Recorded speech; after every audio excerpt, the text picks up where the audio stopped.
Hello my dear students. So ತುಂಬ ಜನ ಕೇಳ್ತಾ ಇದ್ರಿ ಲ್ಯಾಕೋಪೆರಾನ್ ಟಾಪಿಕ್ ಮೇಲೆ ವಿಡಿಯೋ ನೀವು ಅಪ್ಲೋಡ್ ಮಾಡಿಲ್ಲ because molecular basis of inheritance ಚಾಪ್ಟ್ರಲ್ಲಿ ನಾನು ಎಷ್ಟೊಂದು ಟಾಪಿಕ್ಗಳನ್ನು ಕವರ್ ಮಾಡಿದ್ದೆ. ಬಟ್ ಕೆಲವೊಂದನ್ನು ಮಾಡ್ಲಿಕ್ಕೆ ಆಗಿದ್ದಿಲ್ಲ, ಲೈಕ್ ಟ್ರಾನ್ಸ್ಲೇಷನ್ ಮಾಡ್ಲಿಕ್ಕೆ ಆಗಿಲ್ಲ. ಅದರಲ್ಲಿ ಲ್ಯಾಕೋಪೆರಾನ್ ಕಾನ್ಸೆಪ್ಟ್ ಕೂಡ ಒಂದು ಇದನ್ನು ಕಂಪ್ಲೀಟ್ ಮಾಡೋಕ್ಕಾಗಿದ್ದಿಲ್ಲ. But since it is very very important because 5 ಮಾರ್ಕ್ಸಲ್ಲಿ ಕೇಳುವಂಥ ಒಂದು ಇಂಪಾರ್ಟೆಂಟ್ ಕ್ವೆಶನ್ ಆಗಿರೋದ್ರಿಂದ ಆ್ಯಂಡ್ ಇಟ್ಸ್ ವೆರಿ ಈಸಿ ಅಲ್ವಾ. ಸೊ ಈ ಕ್ವೆಶನ್ ಬಂತು ಅಂತಂದರೆ ನೀವು ಈಸಿಯಾಗಿ ಅಟೆಂಪ್ಟ್ ಮಾಡ್ಬೋದು. ಹಾಗಾಗಿ so why to lose marks when easy question ಇದ್ದಾಗ. ಸೊ ಹಾಗಾಗಿ ಈ ಲ್ಯಾಕೋಪೆರಾನ್ ಒಂದು ಕಾನ್ಸೆಪ್ಟನ್ನು ನಾನಿವತ್ತು ಅಪ್ಲೋಡ್ ಮಾಡಿಬಿಡ್ತೀನಿ. ಆ್ಯಂಡ್ MCQಗಳದ್ದು ಚಾಪ್ಟರ್ ವೈಸ್ ಅಪ್ಲೋಡ್ ಮಾಡಿ ಅಂತ ಕೇಳ್ತಾ ಇದ್ರಿ. I will try. Okay. So ಅಥವಾ 5 ಸೂಪರ್ ಮಾಡೆಲ್ ಕ್ವೆಶನ್ ಪೇಪರ್ಸ್ ಏನಿದೆ ಅದರದ್ದು MCQ ಆದರೂ ಸಾಲ್ವ್ ಮಾಡಿ ಅಂತ ಹೇಳಿ ಒಬ್ಬರು ಕಮೆಂಟಲ್ಲಿ ಹಾಕಿದ್ರು. Yes, I thought it's better idea. I will try that. Okay. So ನಾವು ಮಾಡಿದ್ದೀನಲ್ವಾ 5 ಮಾರ್ಕ್ ಯಾವ್ದು ಓದಬೇಕಂತ ಹೇಳಿ, ಅದ್ರ ಮೇಲೂ ಡೌಟ್ಸ್ ಇದೆ ನಿಮಗೆ. ಆಮೇಲೆ ಸ್ಟಡಿ ಪ್ಲಾನಲ್ಲಿ ನಾನು ಹೇಳಿರುವಂಥ ಚಾಪ್ಟರ್ಸ್ ಇದನ್ನು ಓದಿದರೆ ಫಿಕ್ಸ್ಡ್ ಬಂದೇ ಬರುತ್ತಾ ಅಂತ ಹೇಳಿ ಡೌಟ್ಸ್ ಇದೆ ನಿಮಗೆ. So what am going to suggest you is, ನಾನು ಏನು ಸಜೆಸ್ಟ್ ಮಾಡಬೇಕು ಅಂತಂದರೆ ನಿಮಗೆ, ನೀವು ಯಾವುದೇ ಚಾಪ್ಟರ್ನ ಓದಿ ಅದನ್ನು ಕಂಪ್ಲೀಟಾಗಿ ಓದಿ. ಓಕೆ. ಸೊ ಥರೋ ಆಗಿ ಓದಿ. ಸೊ ದಟ್ ನಿಮಗೆ ಆ ಚಾಪ್ಟರ್ ಮೇಲೆ 1 ಮಾರ್ಕ್ ಬರಲಿ, 2 ಬರಲಿ, 3 ಬರಲಿ, 5 ಬರಲಿ, ಏನೇ ಕ್ವಶನ್ ಬಂದರೂ ನೀವು ಅಟೆಂಪ್ಟ್ ಮಾಡ್ತೀರಾ. ಓಕೆ. ಸೊ ಫಸ್ಟು ಅದನ್ನು ನೀವು 2 marks important questions, 3 mark important questions ಅಂತ ಸರ್ಚ್ ಮಾಡೋದು ಬಿಟ್ಬಿಡಿ. ಓಕೆ. ಬಿಕಾಸ್ ನಿಮಗೆ 2 ಮಾರ್ಕ್ಸ್ ಇಂಪಾರ್ಟೆಂಟ್ ಅಂತ ಹೇಳಿ ಒಂದಿಷ್ಟು ಕ್ವಶನ್ಸ್ ಕೊಡ್ತಾರೆ, ಅದನ್ನು 3 ಮಾರ್ಕಲ್ಲಿ ಕೇಳ್ಬೋದು, ಅಥವಾ ಅದನ್ನು ಬಿಟ್ಟು ಬೇರೆದನ್ನು ಯಾವುದನ್ನು ಕೇಳ್ಬೋದು. ಹೌದಾ. ಸೊ ಹಾಗಾಗಿ ನೀವು ಆ ಚಾಪ್ಟರ್ ಓದ್ಕೊಂಡಿದ್ರಿ ಅಂತಂದರೆ ಅದ್ರ ಮೇಲೆ ಏನು ಕೇಳಿದ್ರು ನೀವು ಬರೀತೀರಾ, ರೈಟ್. ಸೊ ಹಾಗಾಗಿ ನೀವು 2 ಮಾರ್ಕ್ 3 ಮಾರ್ಕ್ ಅಂತೇಳಿ ಸೆಕ್ಷನ್ ವೈಸ್ ಪ್ರಿಪೇರ್ ಆಗೋದು ಬಿಟ್ಬಿಟ್ಟು ಚಾಪ್ಟರ್ ವೈಸ್ ಪ್ರಿಪೇರ್ ಆಗಿ. ಓಕೆ. ಸೊ ಈ ಚಾಪ್ಟರ್ಗೆ ಇಷ್ಟು ಮಾರ್ಕ್ಸ್ ಇದೆ, ಫಾರ್ ಎಕ್ಸಾಂಪಲ್ 9 ಮಾರ್ಕ್ಸಿನ ಒಂದು ಚಾಪ್ಟರ್ ಇದೆ, ಇದನ್ನು ನಾನು ಕಂಪ್ಲೀಟಾಗಿ ಓದ್ತೀನಿ. ಸೊ ನಿಮ್ಗೆ ಅದರಲ್ಲಿ ಯಾವುದೇ ಕ್ವಶನ್ ಬಂದರೂ ನೀವು ಅಟೆಂಪ್ಟ್ ಮಾಡ್ತೀರಾ. ಓಕೆ. ಸೊ ಈ ಥರ ಓದಿ. Let's get back to the topic. ನಾವು ಲ್ಯಾಕೋಪೆರಾನ್ ಅಂತಂದರೆ ಫಸ್ಟ್ ಕೊಡಬೇಕಂತಂದರೆ ವೆರಿ ಸಿಂಪಲ್. ಇದನ್ನು ಏನಂತಂದರೆ ಜಸ್ಟ್ ನೀವು 2 ಕಂಡೀಷನನ್ನು ಎಕ್ಸ್ಪ್ಲೇನ್ ಮಾಡಬೇಕು. ಓಕೆ. ಸೊ ಇದರಲ್ಲಿ ಏನು ಬರೀಬೇಕು ಅಂತ ಮೊದಲು ಹೇಳ್ಬಿಡ್ತೀನಿ ನಾನು. ಸೊ 5 ಮಾರ್ಕ್ಸಿಗೆ ಕೇಳಿದಾಗ ಲ್ಯಾಕೋಪೆರಾನ್ ಅಂತಂದರೆ ಲ್ಯಾಕೋಪೆರಾನ್ ಅಂದರೆ ಏನು ಅಂತ ನೀವು ಬರೀಬೇಕು. ಓಕೆ. ಸೊ 1 ಮಾರ್ಕ್ಗೆ ಲ್ಯಾಕೋಪೆರಾನ್ ಅಂದರೆ ಏನು ಅಂತ ಬರೀಬೇಕು. ಅದಾದಮೇಲೆ ನೆಕ್ಸ್ಟ್ ಈ switch off condition. Okay. So lactose absent ಇದ್ದಾಗ ಏನಾಗಿರುತ್ತೆ, ಸ್ವಿಚ್ ಆಫ್ ಕಂಡೀಷನ್ನಲ್ಲಿರುತ್ತೆ. ಓಕೆ. ಸೊ ನೀವು ಈ ಪಾಯಿಂಟ್ಸನ್ನು ಬರೆದ್ಬಿಟ್ಟು ಈ ಡೈಗ್ರಾಮನ್ನು ಹಾಕಬೇಕು. Okay. So this is switch of condition.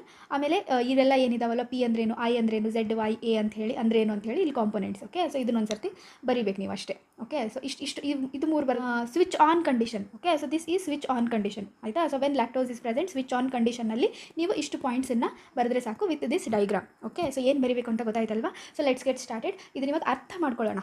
Okay. So ಅರ್ಥ ಮಾಡಿಕೊಂಡು ನೀವು ಓದಿದ್ರಿ ಅಂತಂದರೆ ನಿಮಗೆ ಈಸಿಯಾಗಿ ನೆನಪುಳಿಯುತ್ತೆ. ಓಕೆ. ಸೊ ಯಾವುದೇ ಕಾನ್ಸೆಪ್ಟ್ ಆಗಿರಲಿ, ನೀವು try to understand that concept well. Okay.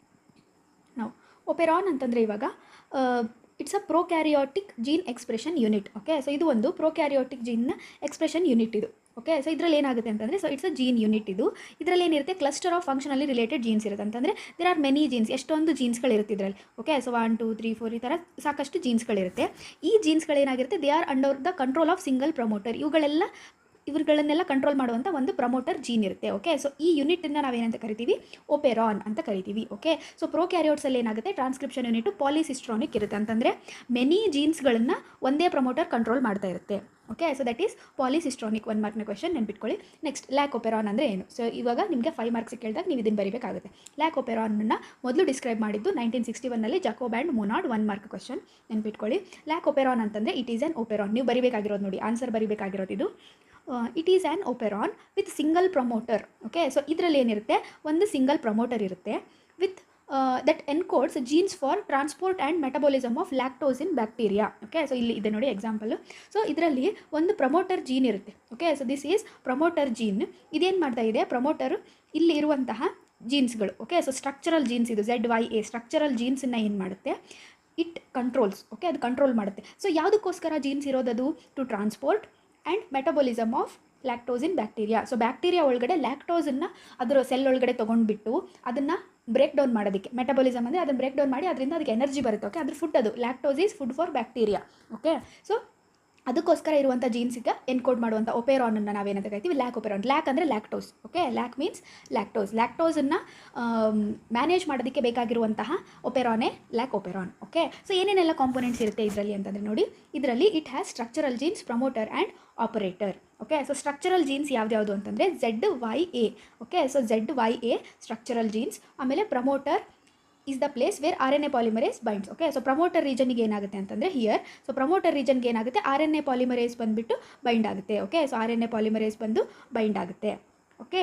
Next operator ಏನು ಮಾಡುತ್ತೆ ಅಂತಂದರೆ ಇಲ್ಲಿ ಆಪರೇಟರ್ಗೆ ರಿಪ್ರೆಸರ್ ಬಂದು ಬೈಂಡ್ ಆಗುತ್ತೆ. Okay. So R N A polymerase ಏನು ಮಾಡುತ್ತೆ, ಆರ್ ಎನ್ ಎ ಸಿಂಥಸಿಸ್ ಮಾಡುತ್ತೆ, ಅಂದರೆ ಈ ಜೀನ್ಸ್ಗಳೆಲ್ಲ ಸಿಂಥಸಿಸ್ ಮಾಡುತ್ತೆ. ಓಕೆ. ಸೊ ಟ್ರಾನ್ಸ್ಕ್ರಿಪ್ಷನ್ ಮಾಡೋದಕ್ಕೆ ಆರ್ ಎನ್ ಎ ಪಾಲಿಮರೇಸ್ ಬೇಕಲ್ವಾ. ಸೊ ಅದನ್ನು ಮಾಡೋದಕ್ಕೆ ಬಂದು ಪ್ರಮೋಟರ್ ಹತ್ರ ಇದು ಬಂದು ಬೈಂಡ್ ಆದರೆ ಇನ್ನೊಂದಿದೆ ಇಲ್ಲಿ ವಿಲನ್ ಬರುತ್ತೆ. ಯಾರು ವಿಲನ್ ಅಂತಂದರೆ ರಿಪ್ರೆಸರ್ ಏನು ಮಾಡುತ್ತೆ, ಇಲ್ಲ ನಾನು ಆರ್ ಎನ್ ಎ ಪಾಲಿಮರೇಸನ್ನು ಮುಂದಕ್ಕೆ ಹೋಗೋಕ್ಕೆ ಬಿಡಲ್ಲ ಅಂತ ಹೇಳಿ ನೋಡಿ ಇಲ್ಲಿ ಬಂದು ಬೈಂಡ್ ಆಗುತ್ತೆ. Okay. So this is operator gene. Okay. So operator ಪ್ಲೇಸಲ್ಲಿ ಬಂದು ಏನು ಮಾಡುತ್ತೆ, ಇವಾಗ ರಿಪ್ರೆಸರ್ ಬೈಂಡ್ ಆಗುತ್ತೆ. ಓಕೆ. ಸೊ ದಟ್ ಈಸ್ ಆಪರೇಟರ್ನ ಕೆಲಸ. ಆಯಿತಾ. ನೆಕ್ಸ್ಟ್ ರೆಗ್ಯುಲೇಟರ್ ಜೀನ್ ಯಾವುದು ಅಂತಂದರೆ it codes for repressor protein. Okay. So ಇಲ್ಲಿ ಐ ಅಂತ ಬರ್ತಿದ್ದೀನಲ್ವಾ. So this one is regulator gene, the gene I. ಇದು ರಿಪ್ರೆಸರ್ ಪ್ರೋಟೀನನ್ನು ತಯಾರು ಮಾಡುತ್ತೆ. ಓಕೆ. ನೆಕ್ಸ್ಟ್ ಇಂಡ್ಯೂಸರ್ ಏನು ಮಾಡುತ್ತೆ ಅಂತಂದರೆ ಇದು ರಿಪ್ರೆಸರ್ ಹೋಗಿ ಆಪರೇಟರ್ಗೆ ಬೈಂಡ್ ಆಗದೆ ಇರೋ ಥರ ನೋಡ್ಕೊಳ್ಳುತ್ತೆ. ಓಕೆ. ಸೊ ಇದೆಲ್ಲ ನಿಮಗೆ ಕನ್ಫ್ಯೂಸ್ ಆಗ್ತಾ ಇದೆ ಅಂತಂದರೆ ಡೋಂಟ್ ವರಿ, ಇವಾಗ ನಾನು ಈ ಪ್ರಾಸೆಸ್ ಎಕ್ಸ್ಪ್ಲೇನ್ ಮಾಡ್ತೀನಲ್ಲ ಅವಾಗೆಲ್ಲ ನೀಟಾಗಿ ಅರ್ಥ ಆಗುತ್ತೆ. Okay. So let's get back to the process ನಾವು ರೈಟ್ ನಾವು. ಓಕೆ. ಸೊ ಪ್ರಾಸೆಸ್ ಏನಾಗುತ್ತೆ ಸಿಂಪಲ್ ಆಗಿ ತಿಳ್ಕೊಂಡ್ಬಿಡೋಣ. ಸೊ ಫಸ್ಟ್ ಏನಾಯಿತು, ಇಲ್ಲಿ ನಮಗೆ ಲ್ಯಾಕ್ಟೋಸ್ ಮೊದಲು ಆಬ್ಸೆಂಟ್ ಇದೆ. ಓಕೆ. ಸೊ ನಮಗೆ ಓಪೆರಾನ್ ಯಾವಾಗ ಕೆಲಸ ಮಾಡಬೇಕು, ಲ್ಯಾಕ್ಟೋಸ್ ಇದ್ದಾಗ ಅದನ್ನೆಲ್ಲ ಮ್ಯಾನೇಜ್ ಮಾಡೋದಕ್ಕೆ ನಮಗೆ ಓಪೆರಾನ್ ಕೆಲಸ ಮಾಡಬೇಕಿತ್ತು. ಸೊ ಲ್ಯಾಕ್ಟೋಸೇ ಇಲ್ಲ ರೀ ಇವಾಗ ಸೆಲ್ಲಲ್ಲಿ. ಸೊ ಅವಾಗ ಏನಾಗುತ್ತೆ, it is switch off. Okay. So switch off ಕಂಡೀಷನಲ್ಲಿ ಇರುತ್ತೆ. ಲ್ಯಾಕ್ಟೋಸ್ ಇದ್ದರೆ ಮಾತ್ರ ಇಲ್ಲಿ ಓಪೆರಾನ್ ಕೆಲಸ ಮಾಡುತ್ತೆ, ಇಲ್ಲಾಂದರೆ ಅದು ಸ್ವಿಚ್ ಆಫ್ ಕಂಡೀಷನಲ್ಲಿ ಇರುತ್ತೆ. ಓಕೆ. ಸೊ ಇವಾಗ ಆಬ್ಸೆಂಟ್ ಇದೆ ಅಂತಂದರೆ ಹೇಗೆ ಅಂದರೆ ನೋಡಿ, ಜೀನ್ ಐ ಏನಿದೆಯಲ್ಲ, so this one gene I ಇದೇನು ಮಾಡುತ್ತೆ ಅಂತ ಹೇಳಿದೆ ನಾನು, it produces repressor M R N A. ಏನು ಮಾಡ್ತು ಇದು, ರಿಪ್ರೆಸರ್ ಎಮ್ ಆರ್ ಎನ್ ಎನ ಪ್ರೊಡ್ಯೂಸ್ ಮಾಡಿತ್ತು. ಸೊ ಎಮ್ ಆರ್ ಎನ್ ಎಯಿಂದ ಏನು ತಯಾರಾಗುತ್ತೆ, ರಿಪ್ರೆಸರ್ ಪ್ರೋಟೀನ್ ತಯಾರಾಯಿತು. ಓಕೆ. ಸೊ ರಿಪ್ರೆಸರ್ ಪ್ರೋಟೀನ್ ತಯಾರಾಯಿತು. ಈ ರಿಪ್ರೆಸರ್ ಪ್ರೋಟೀನ್ ಏನು ಮಾಡುತ್ತೆ, ಇವಾಗ ಸ್ವಿಚ್ ಆಫ್ ಕಂಡೀಷನ್ ಇರಬೇಕು ಅಂದರೆ ಇಲ್ಲಿ ಇವೆಲ್ಲ ಏನು ಮಾಡಬಾರ್ದು, ಇವುಗಳೆಲ್ಲ ಎಕ್ಸ್ಪ್ರೆಸ್ ಆಗಬಾರ್ದು. ಓಕೆ. ಸೊ ಇವೆಲ್ಲ ಎಕ್ಸ್ಪ್ರೆಸ್ ಆಗಬಾರ್ದು ಅಂದರೆ ಇಲ್ಲಿ ಆರ್ ಎನ್ ಎ ಪಾಲಿಮರೇಸ್ ಮುಂದಕ್ಕೆ ಹೋಗಬಾರ್ದು ಅಂದರೆ ಇಲ್ಲಿ ಏನಾಗಬೇಕು, ಇವಾಗ ರಿಪ್ರೆಸರ್ ಹೋಗ್ಬಿಟ್ಟು ಏನು ಮಾಡುತ್ತೆ, ಆಪರೇಟರ್ ರೀಜನ್ನಿಗೆ ಹೋಗ್ಬಿಟ್ಟು ಅದನ್ನು ಬೈಂಡ್ ಮಾಡುತ್ತೆ. So that R N A polymerase ಮುಂದೆ ಹೋಗದೆ ಇರೋ ತರಹ ಅದನ್ನು ಬ್ಲಾಕ್ ಮಾಡುತ್ತೆ. ಓಕೆ. ಸೊ ಹಾಗಾಗಿ ಆರ್ ಎನ್ ಎ ಪಾಲಿಮರೇಸ್ ಮುಂದೆ ಸ್ಲೈಡ್ ಆಗಲಿಲ್ಲ ಅಂತಂದರೆ no transcription. Okay. So transcription ಆಗಲಿಲ್ಲ ಅಂತಂದರೆ ಲ್ಯಾಕ್ಟೋಸ್ ಮೆಟಬಾಲಿಸಮ್ ಆಗೋದಿಲ್ಲ. ಓಕೆ. ಸೊ ಸ್ವಿಚ್ ಆಫ್ ಕಂಡೀಷನಲ್ಲಿ ಇರುತ್ತೆ. ರೈಟ್.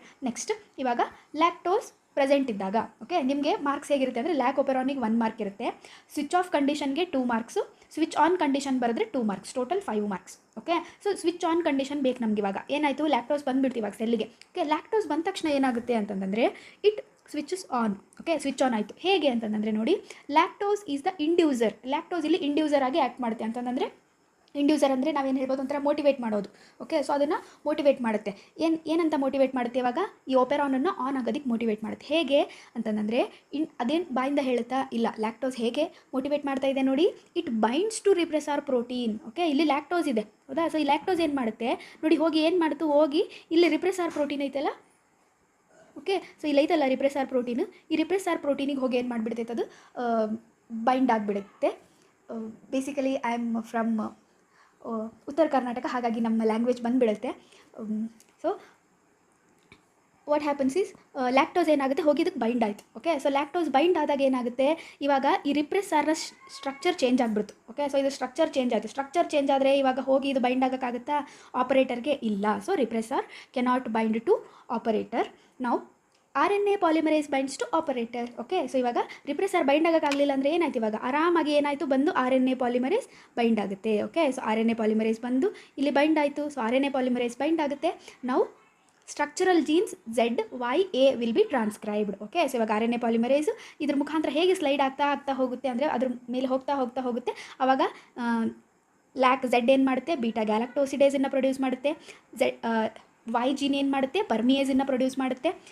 ಎ ಜೀನ್ ಏನು ಮಾಡುತ್ತೆ, ಟ್ರಾನ್ಸ್ ಅಸಿಟೈಲೇಸನ್ನು ಪ್ರೊಡ್ಯೂಸ್ ಮಾಡುತ್ತೆ. ಓಕೆ. ಸೊ ಇವು 3 ಏನಂತಂದರೆ they are responsible for lactose metabolism, ಲ್ಯಾಕ್ಟೋಸನ್ನು ಒಳಗಡೆ ತೊಗೊಳ್ಳೋದಕ್ಕೆ. ಓಕೆ. ಸೊ ಇವಾಗ ಒಂದು ಸೆಲ್ ಅಂತಂದರೆ ಈ ಸೆಲ್ಲಲ್ಲಿ ಲ್ಯಾಕ್ಟೋಸ್ ಇದೆ ಅಂತಂದರೆ ಈ ಲ್ಯಾಕ್ಟೋಸನ್ನು ಒಳಗಡೆ ಇನ್ನೂ ಹೆಚ್ಚು ಲ್ಯಾಕ್ಟೋಸನ್ನು ಸ್ವಲ್ಪ ಬಂದ ತಕ್ಷಣ ಏನು ಮಾಡುತ್ತೆ, ಲ್ಯಾಕ್ಟೋಸು ಹೋಗಿ ಇದನ್ನು ಸ್ಟಾರ್ಟ್ ಮಾಡ್ತು, ಇಂಡ್ಯೂಸ್ ಮಾಡ್ತು. ಸೊ ದಟ್ ಈ ಪರ್ಮಿಯೇಸ್ ಏನಿದೆಯಲ್ಲ ಅದು ಪರ್ಮಿಟ್ ಮಾಡ್ಕೊಳ್ಳುತ್ತೆ ಅಂತಂದರೆ ಒಳಗಡೆ ತರಿಸ್ಕೊಳ್ಳುತ್ತೆ ಲ್ಯಾಕ್ಟೋಸನ್ನು, ಹೆಚ್ಚು ಲ್ಯಾಕ್ಟೋಸನ್ನು ಒಳಗಡೆ ತರಿಸ್ಕೊಳ್ಳುತ್ತೆ. ಬೀಟಾ ಗ್ಯಾಲಕ್ಟೋಸಿಡೇಸ್ ಏನು ಮಾಡುತ್ತೆ, ಈ ಲ್ಯಾಕ್ಟೋಸನ್ನು ಬ್ರೇಕ್ ಡೌನ್ ಮಾಡಿಬಿಟ್ಟು ಈ ಒಂದು ಬ್ಯಾಕ್ಟೀರಿಯಾಗೆ ಎನರ್ಜಿಯನ್ನು ಕೊಡ್ತಾ ಹೋಗುತ್ತೆ.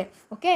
ಸೊ ಈ ತರಹ ಇವಾಗ operon is in switched on condition. Okay. So I hope ನಿಮಗೆ ಕ್ಲಿಯರ್ ಆಗಿದೆ ಅಂದ್ಕೊಳ್ತೀನಿ. ಲ್ಯಾಕ್ ಓಪೆರಾನ್ ಕಾನ್ಸೆಪ್ಟನ್ನು ಕೇಳಿದ್ರೆ ನೀವು ಇಷ್ಟನ್ನೇ ಎಕ್ಸ್ಪ್ಲೇನ್ ಮಾಡಬೇಕು. ಏನೇನು ಲ್ಯಾಕ್ ಓಪೆರಾನ್ 1 ಮಾರ್ಕಿಗೆ ಎಕ್ಸ್ಪ್ಲೇನ್ ಮಾಡಿ. ನೆಕ್ಸ್ಟ್ ಕಾಂಪೊನೆಂಟ್ಸನ್ನು ಬರೀರಿ.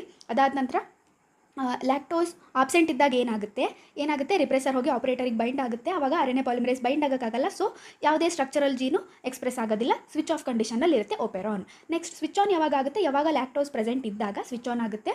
ಸೊ ಲ್ಯಾಕ್ಟೋಸ್ ಇಂಡ್ಯೂಸರ್ ಆಗಿ ಆ್ಯಕ್ಟ್ ಮಾಡುತ್ತೆ. How it binds to repressor changing its structure. So ಇವಾಗ ಇನ್ಆಕ್ಟಿವ್ ರಿಪ್ರೆಸರ್ ಏನಾಗುತ್ತೆ, ಇನ್ಆಕ್ಟಿವ್ ಆಗೋಯ್ತದು. ಓಕೆ, ಸೊ ಅದು ಆ್ಯಕ್ಟಿವ್ ಇಲ್ಲ, ಇನ್ಆಕ್ಟಿವ್. ಸೊ ಅದು ಬೈಂಡ್ ಆಗೋಕ್ಕಾಗಲ್ಲ ಆಪ್ರೇಟರ್ಗೆ. ಏನಾಗುತ್ತೆ, so that R N A polymerase ಆರಾಮಾಗಿ ಆಪ್ರೇಟರಿಗೆ ಬೈಂಡ್ ಆಗಿಬಿಟ್ಟು ಆರಾಮಾಗಿ ಅದು ತನ್ನ ಕೆಲಸ ತಾನು ಮುಂದುವರಿಸುತ್ತೆ. ಸೊ ಇವಾಗ Z gene, Y gene, A gene ಎಲ್ಲವೂ ಕೂಡ ಏನು ಮಾಡುತ್ತೆ, ಇದನ್ನೆಲ್ಲ ನೆನ್ಪಿಟ್ಕೊಳ್ಳಿ. Beta galactosidase, permease, transacetylase, Z Y A. Okay, X Y Z ಅಲ್ಲ, ಆಯಿತಾ, ಕನ್ಫ್ಯೂಸ್ ಮಾಡ್ಕೊಳ್ಬೇಡಿ. ಝೆಡ್ ವೈ ಎ ಹೀಗೆ ಬರೀಬೇಕು ನೀವು, ಎಕ್ಸ್ ವೈ ಝೆಡ್ ಎಲ್ಲ ಬರೆಯೋ ಹಾಗಿಲ್ಲ, ಆಯಿತಾ. ಝೆಡ್ ವೈ ಎ ಅಂತ ಬರೋದು ಯಾವ್ದು ಏನೇನೇನು ಮಾಡುತ್ತೆ ಅಂತ ಹೇಳಿ ನೀಟಾಗಿ ನೋಡ್ಕೊಳ್ಳಿ. ಸೊ ಇವೆಲ್ಲ ಆನ್ ಆಗಿಬಿಟ್ಟು ಇವಾಗ it is in switch on condition. ಇಷ್ಟು ಬರೆದ್ರೆ ನಿಮಗೆ 5 ಮಾರ್ಕ್ಸ್ ಖಂಡಿತ ಸಿಗುತ್ತೆ. No marks will be deducted. Okay, so hope it helps you. ಇದೇ ತರಹದ ಬಯಾಲಜಿ ವೀಡಿಯೋಸ್ಗಳಿಗಾಗಿ do subscribe to the channel. Thank you.